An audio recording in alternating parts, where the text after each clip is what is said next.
It seems that what's happening with bees is kind of what's happening with all of our food problems in terms of like, you know, kind of the way that breeding is happening and just the industrialization of everything. And also, I mean, and if this is right, is it kind of like almost like monoculture bee breeding because they're using the same sort of queens over and over again? I mean, could you talk a little bit more about that?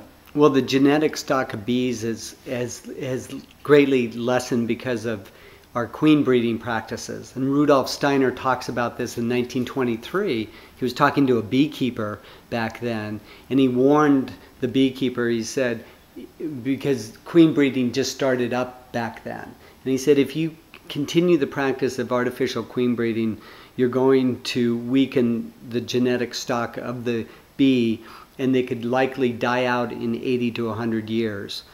And he also included the fact that things were getting much more mechanized and industrialized, and that's where we're all heading, and he sort of saw that eventually there's going to be a major collapse. So that's why the United Nations is so concerned about this too. They say the writing's on the wall. 90% of the crops that feed the world, 70% of those are pollinated by bees. So could turn into a major food crisis because of the collapse of honeybees. And it's not just happening in the United States, it's happening in Europe, and it's happening now even places like New Zealand, which you would never think it would ever happen there, but they're using the same neonicotinoids on their crops too, and they do have many monocultures going on even in those countries. Yeah, it's interesting that in the UN study, you know, one of the authors stated that we found that although, especially if I think, you know, the younger generations and really everyone, that we have this illusion that technology will allow us to be independent of nature, but we've actually become much more dependent on nature as we begin to develop and expand in population growth and all these things, and we have to understand that. And there's been a lot of greenwashing from Monsanto and big corporations like that say we have to feed the world with genetically modified crops.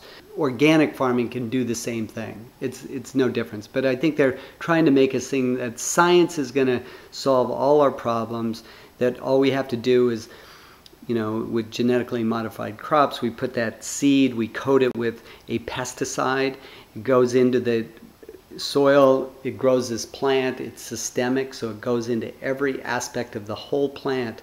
And so what they weren't really taking into account, yes, it's killing that superbug that they want to kill because it's going to get into that corn and kill, you know, rot the corn. So they're trying to kill that one little beetle.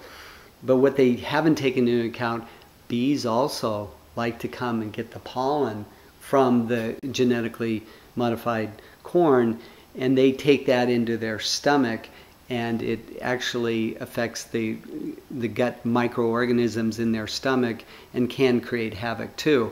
So it just seems like we've created this system to kill these superbugs, but these superbugs are able to adapt and create more superbugs that eventually these pesticides don't do anything. But in the meantime, we've killed all these other very, very helpful insects. Do you know, is there anyone pushing any sort of legislation around bees or bee sanctuaries or anything that you've heard of? Well, there's Pesticide Action Network, which is a great organization that's really trying to ban a lot of these pesticides. Ever since, you know, Rachel Carson from Silent Spring, she wrote in 1960s warning us against DDT. You know, bald eagle almost became extinct. Our symbol of our country almost became extinct. Well, it got banned, but all these other pesticides came on the market.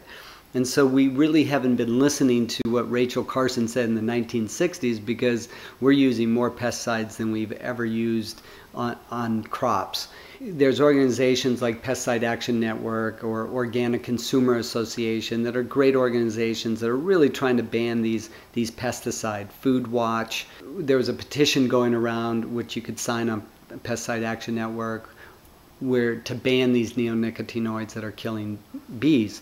Not only neonicotinoids, but many other toxic pesticides that that are being used. So that's one way that it's getting to the congressmen and the senators, and are they listening? I'm not sure. Right now they haven't banned anything, but in Europe they have banned these neonicotinoids because France, they're very concerned. They said this is what's killing the bees and we got to ban it immediately, and they've done that in other countries too.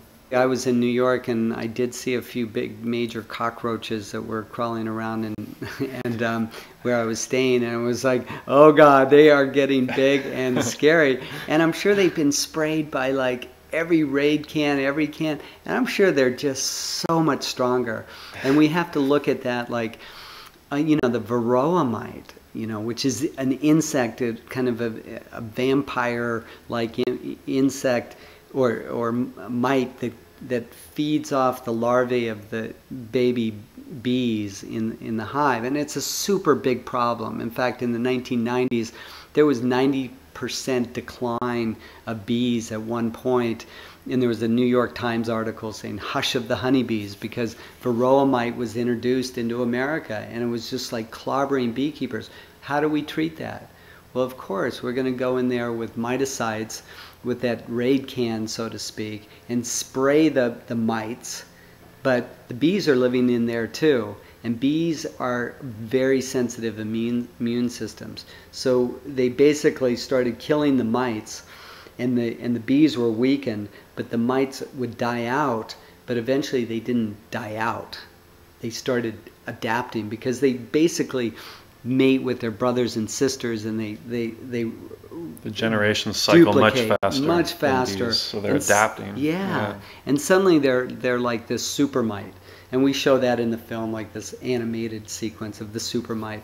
And that's kind of what we're creating. We're creating this system where we try to throw bombs in there, or like nerve gas, so to speak, and kill these things. But we're creating stronger and stronger mites, cockroaches, whatever, and the bees are getting weaker, and they're getting weaker because they're being thrown. And even in places like India, where they didn't have the money to put chemicals into the beehive to kill the varroa mite, they've co-adapted, and they're doing great now. They're just like, they're living together, and they've kind of figured out a system. Okay, well, if too many varroa might get in there, it's going to take down the hive completely. They don't want that. So it's kind of like, okay, we're going to live in balance. Right now, we're like, these chemicals don't even do anything now to the varroa mite. So I was wondering, like, all the people that you see in the movie who, these beekeepers who don't wear masks or don't even wear shirts and tend not to wear gloves, which seems strange to me. So is that because honeybees are just less aggressive, or is it that these people have just learned the skill of being around them and what scares them, or is it something that certain people are just kind of born with? Because I think in the movie it seemed this idea of like kind of a lineage and this proud tradition of there being beekeeping people, and that they're special people. You filmed it at the in the almond fields, and there's a scene in the film where there's trucks pulling these with stacks of hives, 100 hives probably on each truck, trucking them out of this lot into the fields because they had to rush to get them on the fields in time. And you're not supposed to move hives in the middle of the day. You move them in the morning or the evening when all the bees are in the hive. So there's bees everywhere, just angry, swarming around. And I was there filming with another cinematographer, and I mean, it was scary filming that kind of thing. And unfortunately, I mean, I had a head cover on, but I wasn't properly prepared for that specific shoot. So I was, just in a shirt with my hands, and they're all over my hands, and I just, very calm, subtle movements. And you didn't get stung, did you? I did not get stung, That's amazing. But it's not to say I got stung like 3 times in being around millions of bees. It's lucky, but when you do get stung, it is kind of scary. And but even that is like your heart sort of starts pounding a little bit more because the adrenaline gets pumping in you. But it's actually really good for you. And that bee gave up its life. Good for you in terms of the formic acid? Or formic acid, yeah. It's good for supposedly arthritis. And you could see that it's kind of pumps your immune system a little bit. Like there's this poison in your body, so it kind of reacts. So if you get the barb out, in the film, the beekeeper gets stung, and he demonstrates how to get that little barb out, because that little barb will keep pumping venom. After it does, yeah. And actually, and you mentioned killer bees earlier, and I remember when that was a big story in the U.S. And I was kind of wondering why you decided not to cover that in the movie.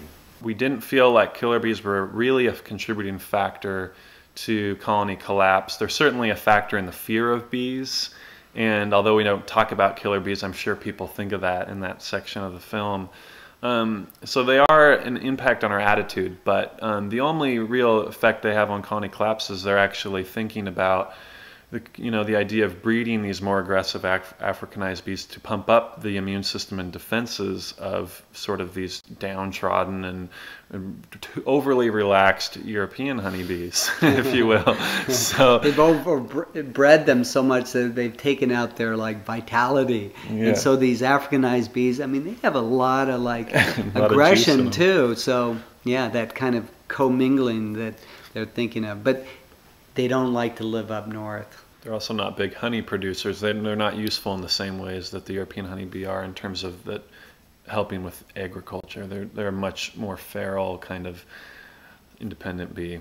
And you were speaking earlier about the idea of superorganism, and I thought it was very interesting in the film, the discussion of, that the idea of the hive as sort of like an organ of theirs. And I'm just kind of wondering, what are some interesting information that you found out about that, because I think the idea is hard for a regular person to understand, because there's not really much like that in our kind of day-to-day lives. Well, one thing about superorganism, which E.O. Wilson talks about too, is that the bee cannot live on its own. An individual bee, if it lives outside the hive and it has enough warmth, enough honey, enough care, it'll still die out within 24 hours.